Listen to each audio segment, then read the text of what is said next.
Elohim, termo Elohim, conforme já estamos mencionando aí no quadro. Então, Elohim que de fato encontra um uso bastante volumoso, né? Você tem 2.570 vezes, 2.570 vezes é empregado o termo Elohim ao longo da Sagrada Escritura. E na verdade a abertura do texto bíblico, Gênesis 1:1, tá certo?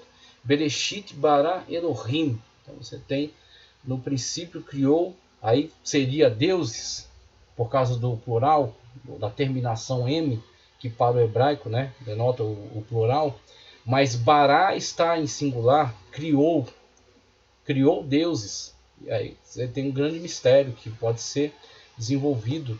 Os comentaristas hebraicos antigos atribuem a esse plural o termo plural majestático, né? Como que dando uma distinção, né, para Deus, atribuindo-se a esse plural, como que denotando sua grandeza, né, sua majestade, como de fato ele é superior, tá certo, aos demais deuses. Então, empregando-se como que o chamado plural majestático. Agora, para aqueles que seguem na revelação, conforme Pedro mesmo esclarece, que a revelação é como a luz que vai raiando até tornar-se dia perfeito.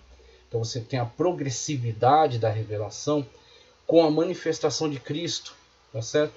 Com a vinda do Espírito Santo, com o entendimento acerca, né, da manifestação de Deus. Então o Senhor Jesus Cristo de fato nos proporciona um conhecimento muito mais aperfeiçoado acerca de Deus, essa ideia da progressividade da revelação. Então você chega até ao entendimento de que Deus é Pai, Filho e Espírito Santo. E quando você vai investigando os textos veterotestamentários, você vê que esta verdade já estava guardada, não estava ainda muito clara.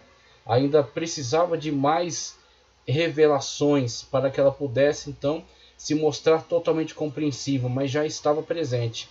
Quando você vê o texto que fala acerca da unicidade de Deus. Ouve, ó Israel, o Senhor é o teu Deus, o Senhor é um. E esse um é Had. E Had no hebraico, uma unidade composta. Composta de Pai, Filho e Espírito Santo. Gênesis 1:1. Esse plural em Elohim. Elohim porque é Pai, Filho e Espírito Santo. Então você tem essa realidade presente já no registro bíblico, que será compreendida posteriormente com a vinda do Filho de Deus e também com a vinda do Espírito Santo de Deus no dia de Pentecostes. Então esta é a revelação, chamada revelação progressiva, tá ok? Vamos ver aqui em relação a Elohim, o que nos diz a teologia sistemática pentecostal. Teologia sistemática pentecostal da editora CPAD. A página é de número 78, tá? Página de número 78, que vai nos dizer o seguinte acerca de Elohim.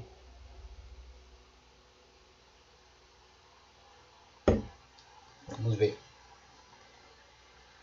Elohim.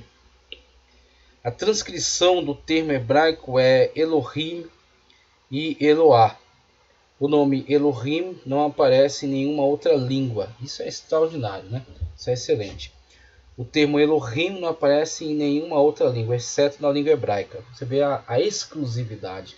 Então, talvez, até por isso, eles tenham abdicado um tanto do uso do termo Eloá, devido à aproximação com outras culturas, e tenham dado prioridade a Elohim, devido a esta exclusividade, né, de aplicação, para não restar qualquer dúvida da especificidade, né, acerca do Deus que eles estão mencionando, não poder então ser misturado com outras manifestações, né, acerca de falsos deuses. Tanto que você vê o volume do emprego do termo aí, 2.570 vezes.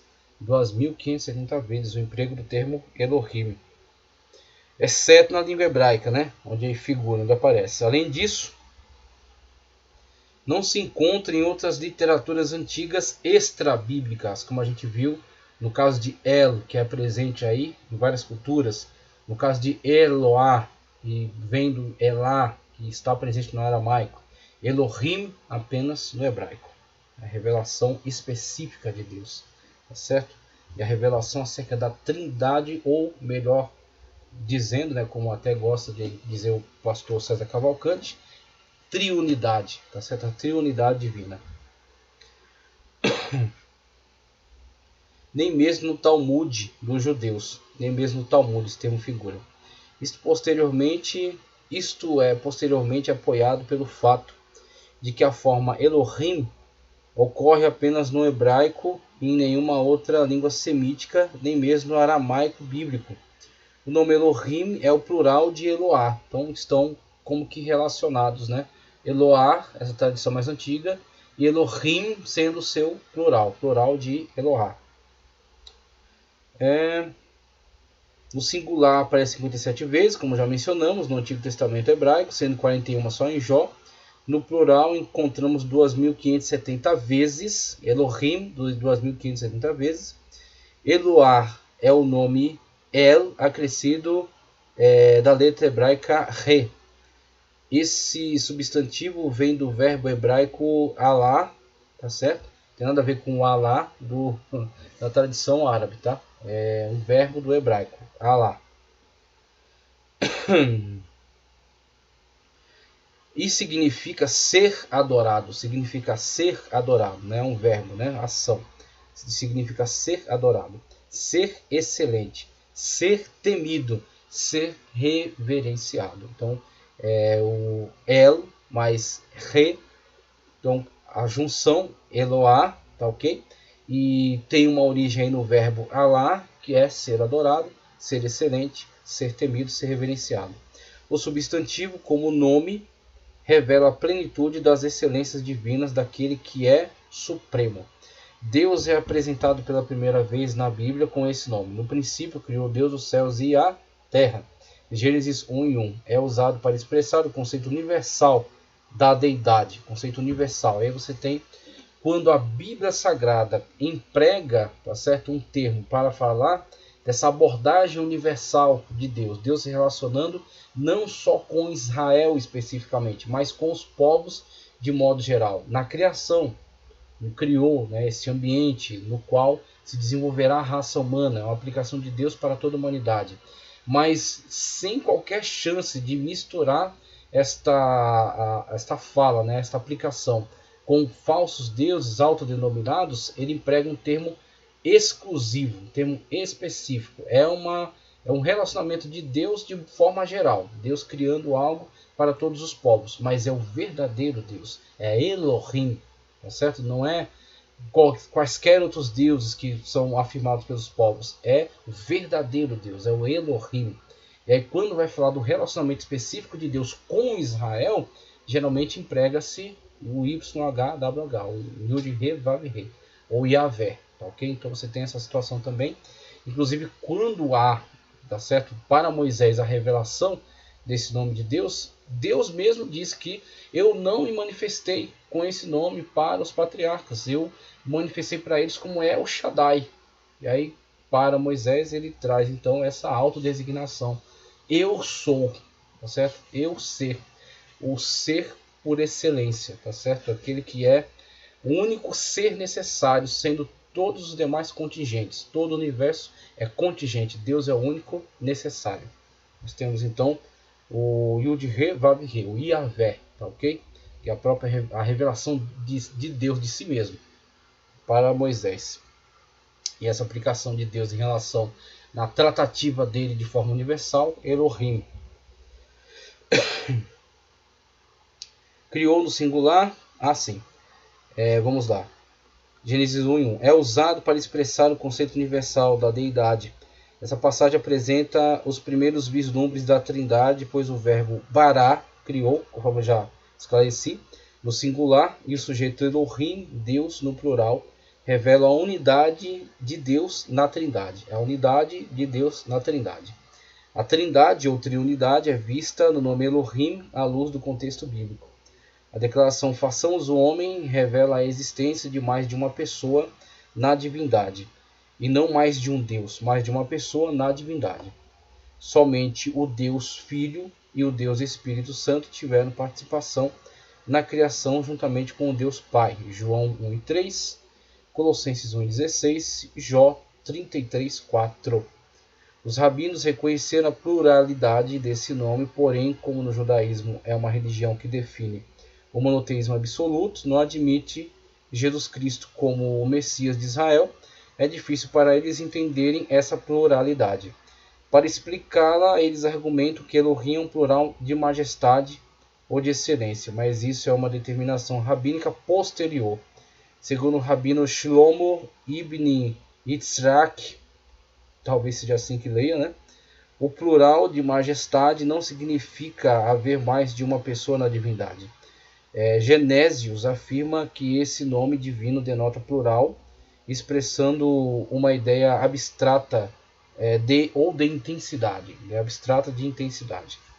Elohim é poucas vezes empregado com outro propósito que não seja o Deus revelado na Bíblia. O Antigo Testamento faz menção dos deuses do Egito e sobre todos os deuses do Egito e de outras nações, dentre os deuses dos povos que estão em redor de vós, perto ou longe de ti, desde uma eternidade até a outra, desde uma extremidade da terra até a outra. O termo é usado ainda com relação às imagens dos cultos pagãos. Não fareis outros deuses comigo, deuses de prata ou deuses de ouro, não fareis para vós. As escrituras mencionam usos irregulares desse nome para seres sobrenaturais. Primeiro livro de Samuel 28:13, e para juízes. Então são usos irregulares. E para juízes, Salmos 82:6. Vós entendes deuses, todavia com qualquer homem morrereis. Aparece também com relação a divindades pagãs individuais, cerca de 5 vezes, como Baal, Juízes 6:31, primeiro livro dos Reis 18:24, 25, também o 27 e outros. Para os pagãos, é exatamente essa a questão. Então você tem Elohim, tá certo? É mencionado pelos hebreus numa tratativa geral, tá certo? Para toda a humanidade. E quando faz-se menção acerca da credulidade desses povos em relação aos seus deuses, diz-se que eles acreditam ser os seus deuses Elohim. Essa é a aplicação. Então eles dizem, quando o texto sagrado fala que não produzireis como eles fazem, os egípcios fazem ídolos, fazem deuses para si, fazem Elohim. Então é a questão deles entenderem ser verdadeiros. É a questão da menção que o povo hebreu está fazendo, tá certo? Que Deus está fazendo ao seu povo, de que aqueles povos acreditam ser os seus deuses Elohim, acreditam ser os seus deuses verdadeiros. Mas somente o Deus que se auto-revelou através da Sagrada Escritura é Elohim, é o verdadeiro Deus, é o Deus autêntico, né? Para os pagãos, os seus deuses significavam a plenitude das excelências divinas. O que Deus de Israel representava para o povo hebreu, essas divindades representavam para os pagãos. Daí o emprego de Elohim atinente a uma divindade pagã individual. Quando Elohim se refere às divindades, traz o termo e os pronomes, traz o verbo e os pronomes e o adjetivo no plural, o que representava multiplicidade. Quando é aplicado ao Deus de Israel, os pronomes, o verbo e o adjetivo vêm geralmente no singular, salvo algumas raras exceções. Então é uma técnica empregada no próprio texto, que pega a questão do verbo, adjetivos, pronomes no plural, juntamente com o próprio Elohim, que já é um plural.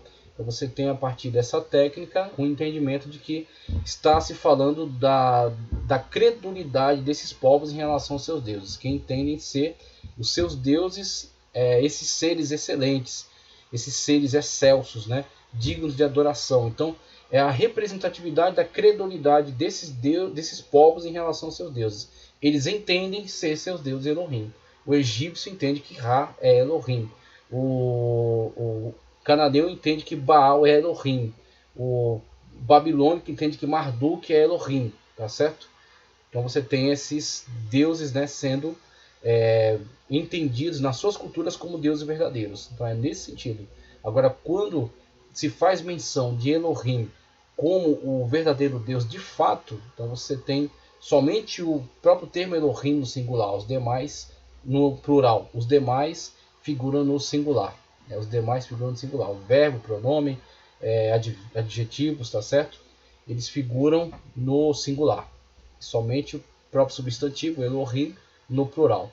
Você tem essa forma, né, de se falar acerca do verdadeiro Deus. Tá, ok? O verdadeiro Deus. Acerca de El, eu já li. Então eu passo para outra contribuição aqui. Vamos lá. Antes de passar para o próximo termo, eu quero ler os textos. Já li Abacuque, quero ler Gênesis, conhecido, né? No princípio Deus criou os céus e a terra. Então, aqui está Elohim, ok? No princípio Deus criou os céus e a terra. Bereshit bara, temos aqui Elohim. Ó, aqui, ó, o M no final. Ó. Isso aqui é o Mem, tá certo? Do hebraico. Isso aqui é o Mem. Então temos aqui Elohim. Temos aqui o termo, né, o plural, que no nosso entendimento sim está revelando a Trindade, desde Gênesis 1 em 1. Só aparece nas escrituras sagradas, tá ok?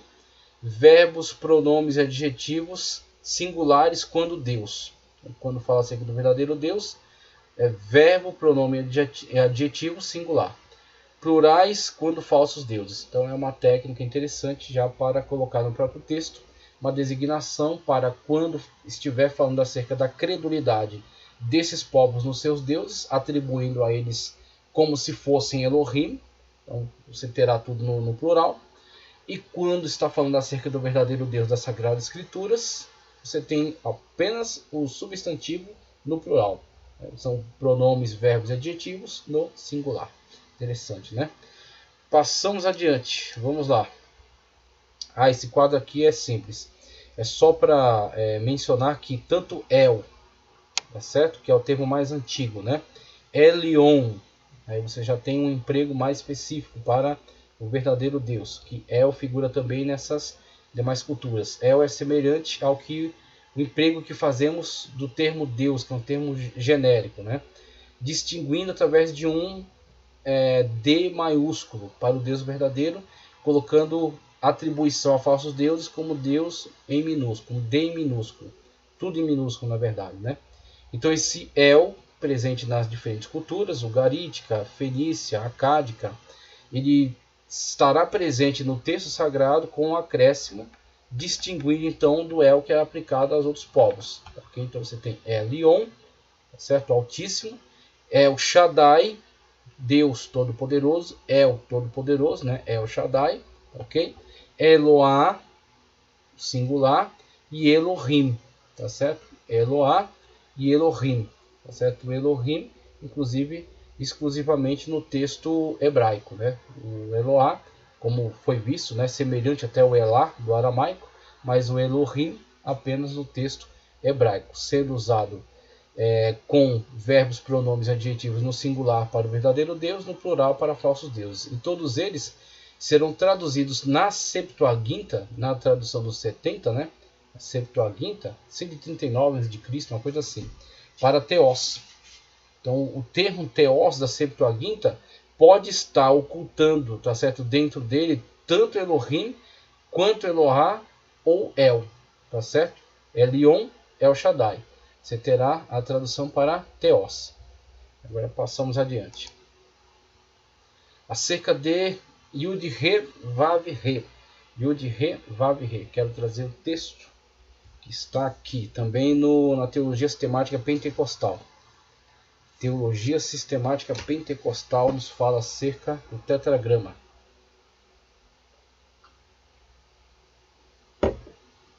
Inclusive, a mudança.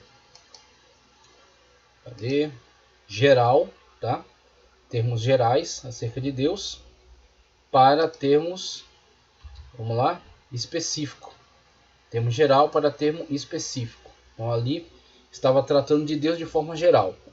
falando acerca do verdadeiro Deus, nós falamos do verdadeiro Deus em relacionamento de modo geral com a humanidade. Gênesis 1:1, criando tudo, né? Criando a Terra, o universo, tá ok? E aqui temos uma revelação específica de Deus para com o seu povo Israel. Então temos uma revelação muito mais específica, né, acerca de Deus, tá ok?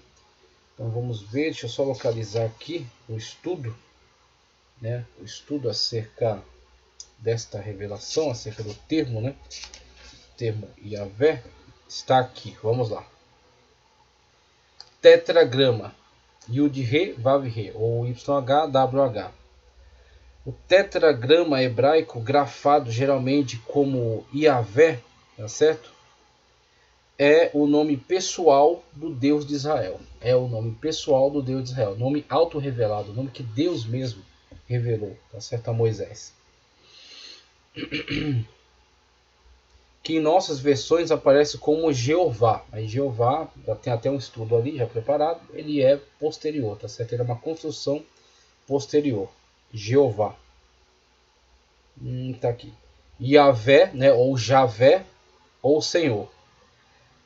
As 4 consoantes hebraicas do nome divino se tornaram impronunciáveis pelos judeus desde o período interbíblico. Então, conforme, devido à reverência, né, a reverência ao termo, a reverência ao nome, ao santíssimo nome autorrevelado de Deus, evitava-se então a menção desse nome, né? Evitava-se a todo custo, empregando sempre o Adonai ou Hashem, o nome, ok? Então, uma vez que cada vez menos se fazia esta menção, e devido à situação do cativeiro, você tem o povo sendo levado em cativeiro para a Babilônia, sendo trazido de volta para Israel, cada vez mais eles foram se afastando da correta sonoridade, que você tem em tela aí, as 4 consoantes. Então essas consoantes, quem vai dar sonoridade a elas, então está implícita a vogal. Então os conhecedores, os sábios, eles sabem e comunicam isso de geração em geração, como é a leitura, qual é a sonoridade aplicada a essa consoante, tá ok?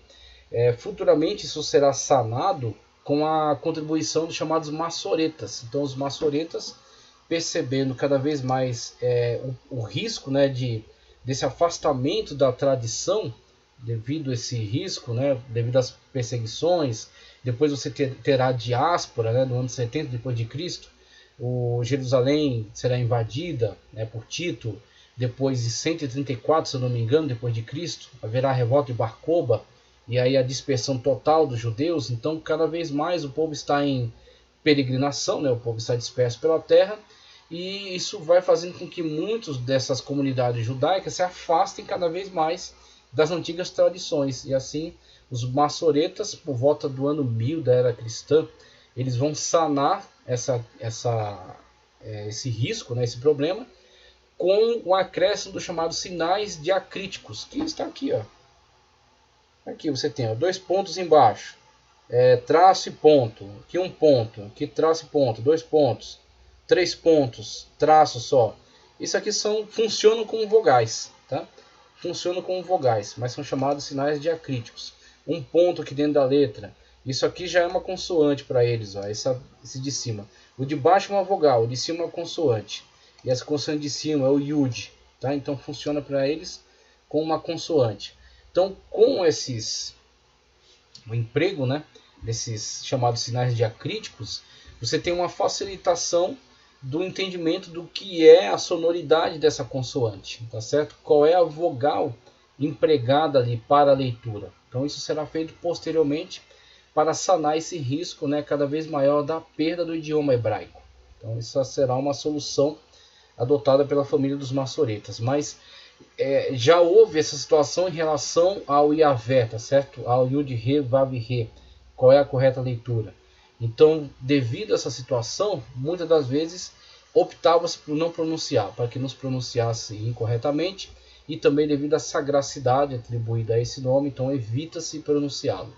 Então, devido a isso, você tem também, né, todo esse mistério, né, toda essa áurea, né, de mistério em torno da correta pronúncia do nome de Deus. Inclusive criou-se toda uma mitologia em torno de saber pronunciar corretamente o nome de Deus, e acontece coisas extraordinárias. Então, depois a cabala mística vai trabalhar bastante em cima disso aí, tá certo? Os 4 consoantes hebraicas do nome, aqui o período interbíblico, que eu já mencionei. Isto para evitar a vulgarização do nome. Não tomarás o nome do Senhor teu Deus em vão. Êxodo 20, verso 7. Pois é assim que eles interpretam o terceiro mandamento do Decálogo. Os judeus pronunciaram Adonai toda vez que encontraram o nome sagrado nas Escrituras, durante a leitura na sinagoga. Então é uma medida que eles tomaram, né, como reverência. Então isso é admirável, né? A reverência, grande reverência ao nome de Deus. Vamos lá. Toda vez que encontrar o nome sagrado. Vamos lá. Isso é observado ainda hoje. Na Idade Média, os rabinos inseriram no tetragrama as vogais de Adonai. Isso resultou na forma Yehová. Yehová.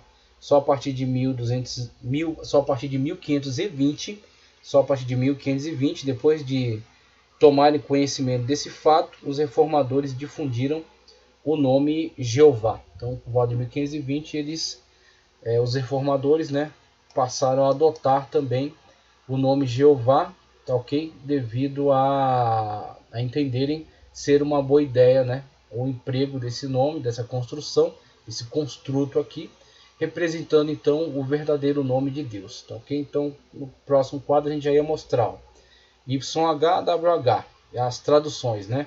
O Adonai, tá certo? O Shaddai, de El Shaddai, e o Yahvé, tá certo? O Yud He Vav He, estarão presentes na Septuaginta, né? Estarão presentes nos textos neotestamentários, escritos já em grego, como Kyrios, como Senhor.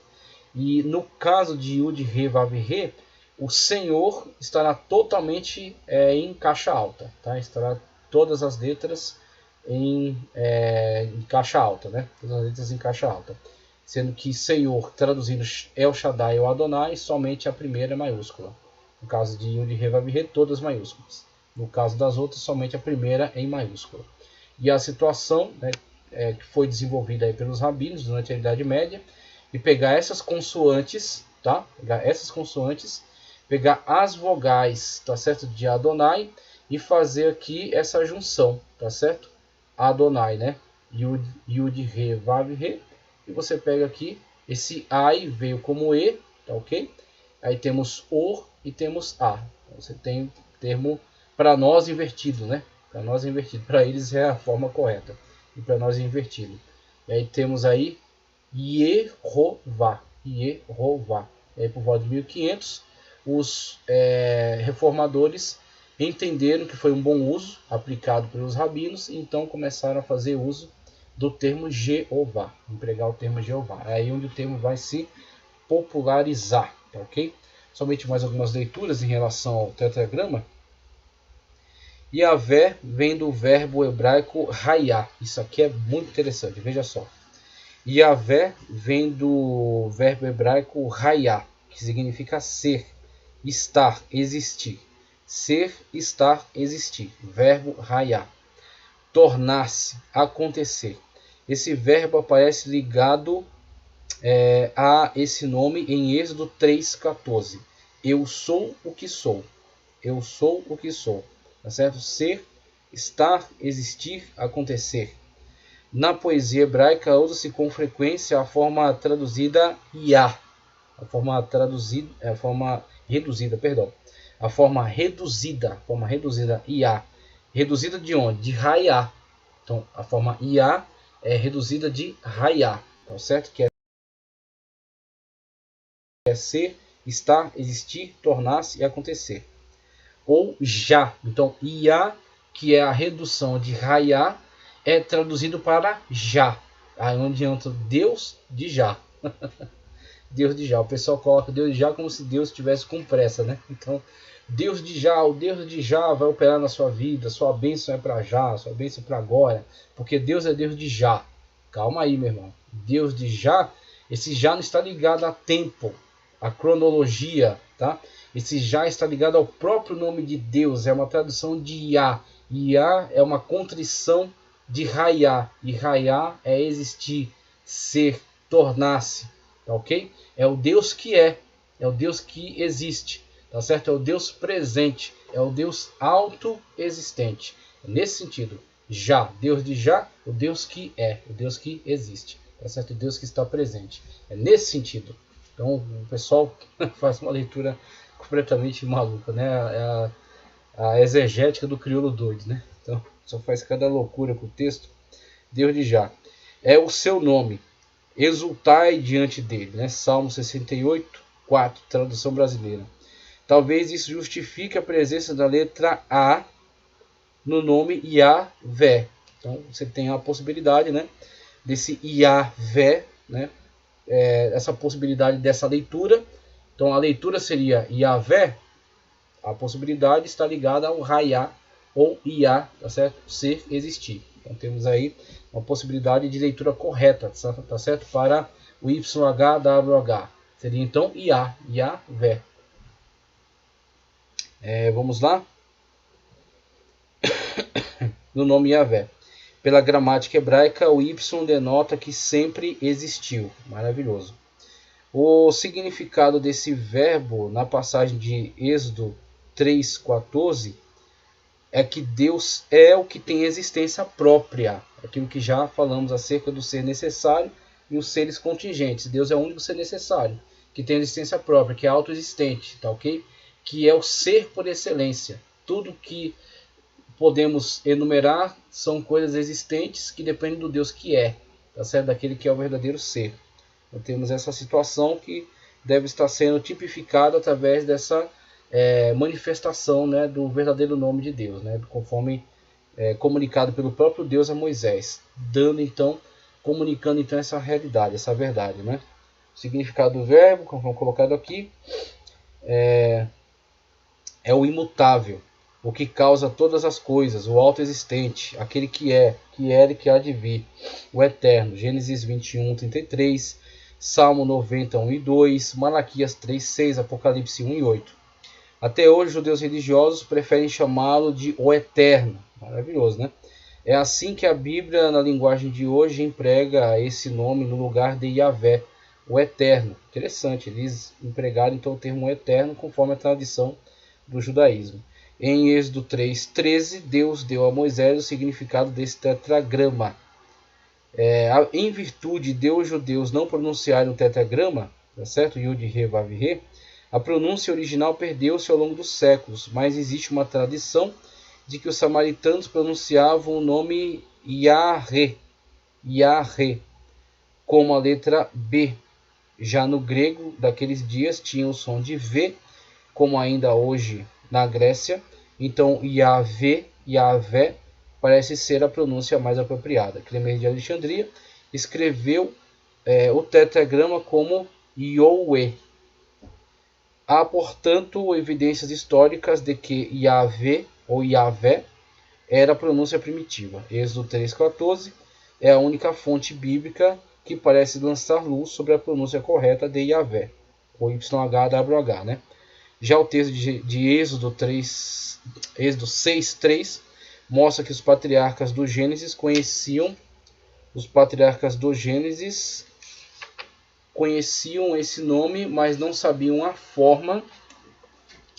Conheciam esse nome, mas não sabiam a forma e o significado dele.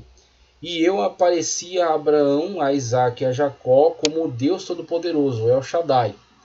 Mas pelo meu nome, o Senhor, não lhes fui perfeitamente conhecido. Não lhes fui perfeitamente conhecido. É assim que está o texto. Yahvé é o nome do pacto. Yahvé é o nome do pacto com Israel. E Deus disse mais a Moisés: assim dirás aos filhos de Israel: o Senhor, o Deus de vossos pais, o Deus de Abraão, o Deus de Isaac, o Deus de Jacó, me enviou a vós. Este é o meu nome eternamente, e este é o meu memorial de geração em geração. Êxodo 3,15. A partir dessa teofania, durante a história dos filhos de Israel, foi-lhes dado um nome especial e peculiar. Isso que é extraordinário, né? Isso que é maravilhoso. O santíssimo nome do nosso Deus, do nosso Senhor, né? Um nome peculiar de Deus. Por isso está no quadro aí, revelação específica acerca de Deus. A revelação geral foi vista, né, em El Elyon, El Shaddai, tá certo? Eloá, Elohim, traduzidas para Theos, que também é um termo geral no grego, para o específico YHWH, o Yud He Vav He, ou Yahvé, tá certo?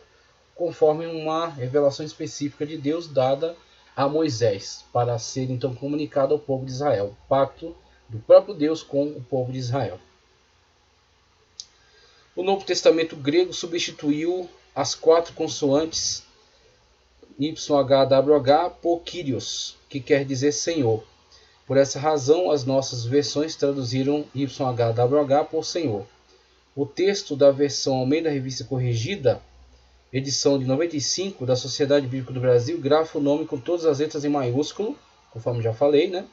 Seguindo instruções da Sociedades Bíblicas Unidas.